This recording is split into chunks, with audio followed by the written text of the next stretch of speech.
Sir म्हणून sir त्या ठिकाणी म्हणू शकतो की ही AI ही आर्टिफिशियल इंटेलिजन्स ही मानवी जीवनासाठी, ही AI तंत्रज्ञान ही मानवी जीवनासाठी नक्कीच वरदान आहे, नक्कीच वरदान आहे. सर याहून पुढे जाऊन जर जेव्हा मी विचार करायला लागतो तर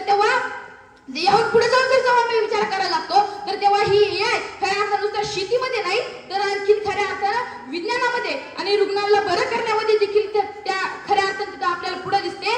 आणि याचंच उत्तम उदाहरण देत असताना खऱ्या अर्थानं बेंगळुरू मधील एक निरामय नावाची एक संस्था आहे. बेंगळुरू मधील एक निरामय नावाची संस्था आहे, ती 2016 पासून खऱ्या अर्थाने AIच्या माध्यमातून कार्य करते. आणि AIच्या माध्यमातून कार्य केल्यानंतर कर्करोग संबंधीच्या त्या ठिकाणी चाचण्या करते. कर्करोग संबंधीचे जे विहिरीत लोक आहेत त्यांना त्या ठिकाणी बरं करण्याचं त्या ठिकाणी काम करते. म्हणून सर आपण त्या ठिकाणी म्हणू शकतो की ही AI आहे ही आपल्यासाठी वरदान आहे किंवा ह्या रुग्णांसाठी देखील वरदान आहे. आणि याच्यामुळे खऱ्या अर्थाने फायदा हा झाला की खऱ्या अर्थानं आपल्यासारख्या सर्वसामान्य माणसाला देखील एकदम पटकन किंवा लवकर उपचार भेटण्याचे काम तिथे होऊ लागले. म्हणून सर नुसता इथे बेंगळुरूमध्ये आपल्याला पाहायला मिळत नाही तर हेच उदाहरण खऱ्या अर्थानं आपल्याला पुण्यामध्ये देखील पाहायला मिळतं. तर पुण्यामध्ये देखील एक लाईव्ह हेल्थ नावाची संस्था आहे.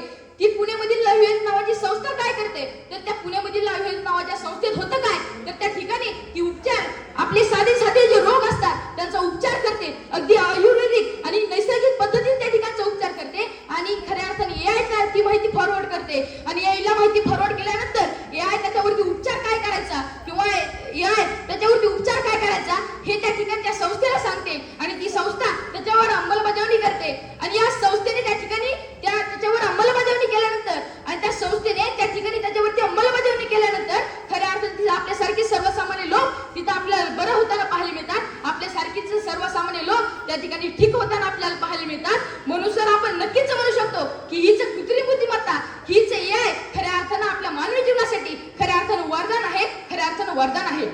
सर यावर पुढे जाऊन जर जेव्हा आपण विचार करायला लागतो तर तेव्हा आपण स्वप्नाशी पाहिली पाहिजेत. तेव्हा आपण स्वप्नाशी पाहिली पाहिजेत जी आपण साकारही करू शकतो. आणि याच्यामधलं असेच एक स्वप्न मी तुम्हाला सांगतोय की आपण आपल्या भारताच्या समृद्धी महामार्गावरती टेस्ला सारख्या गाड्या पळवण्याचे आपण स्वप्न नक्कीच पाहिली पाहिजेत. आणि खऱ्या अर्थानं हे स्वप्न पाहण्यामागं खऱ्या अर्थानं डॉक्टर APJ अब्दुल कलाम त्या ठिकाणी आपल्याला सांगतात. डॉक्टर APJ अब्दुल कलाम त्या ठिकाणी सांगतात की याच AIच्या माध्यमातून 2049 पर्यंत हा आपला जो भारत आहे तो विकसनशील आणि विजयी भारत म्हणून त्या ठिकाणी ओळखला जाईल. आणि विकसनशील विजयी भारत म्हणून त्या ठिकाणी ओळखला जाईल.